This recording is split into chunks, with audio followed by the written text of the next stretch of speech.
We are gathered here to honor the life of Thane Krios. Thane touched each of our lives in different ways. The Counselor knew him as a hero. The Normandy's crew knew him as a brother in arms, and others as a father, devoted to his son.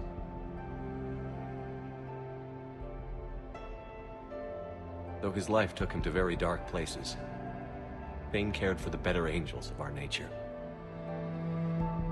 Even when he was terminally ill, he ran through worn-torn streets to reach me because he knew I needed help.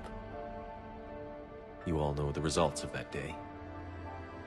An assassin, a professional criminal, gave his life for his galaxy. And now he can rest. Would anyone else like to speak?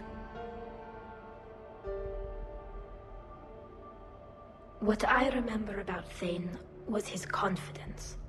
He told me once about how he remembered everything, even every mistake he made. If I did that, I'd be a nervous wreck. Thane kept it under control.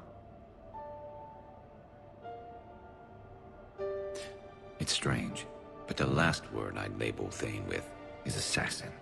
And we covered each other in firefights. That makes him a partner. Thane's last stand was important.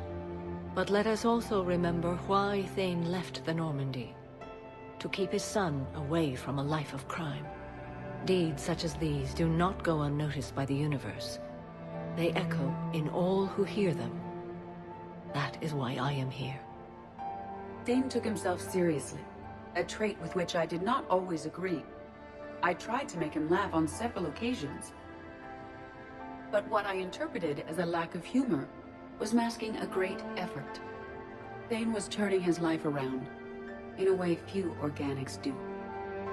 The day Thane came onto the Normandy, all Kelly and I knew about him was that he could probably kill us all with a ballpoint pen. But after you got to know him, there wasn't any reason to be afraid. He let you know where you stood. Kolyat, do you,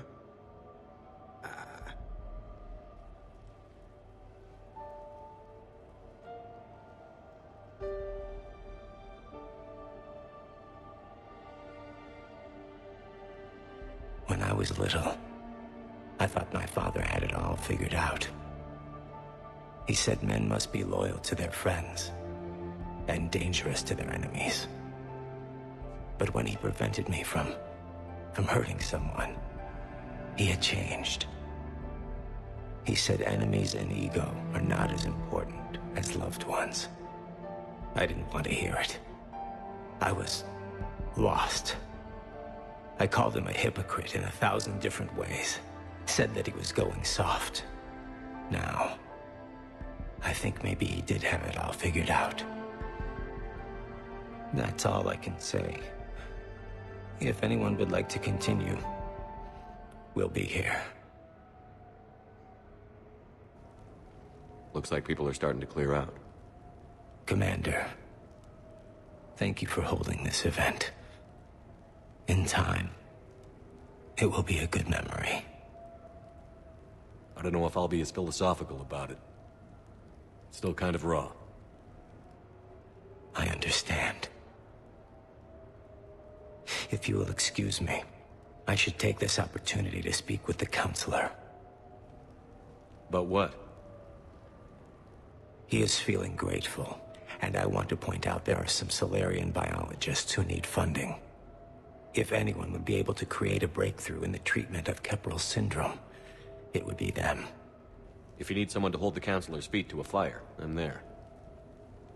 I appreciate the offer, but Counselor Valorn has recently orated about funding science during wartime. My odds are good.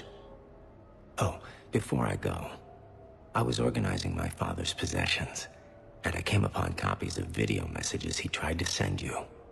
I sent them to your extranet address. I hope they help, more than they hurt. Until we meet again, Commander.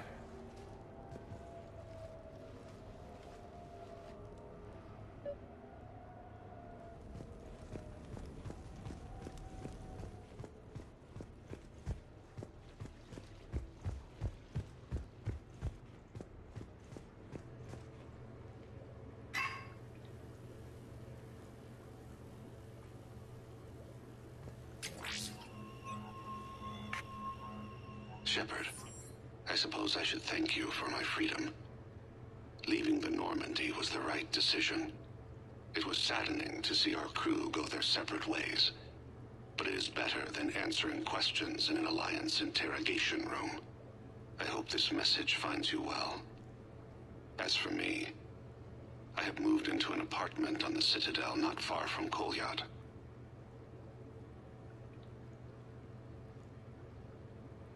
I think the first attack I had frightened him. I will spare you the details. It seemed very dramatic at the time, but in comparison to the Omega Relay, it was a child's game. In any case, good luck getting the Alliance to listen to you. Let's keep in touch.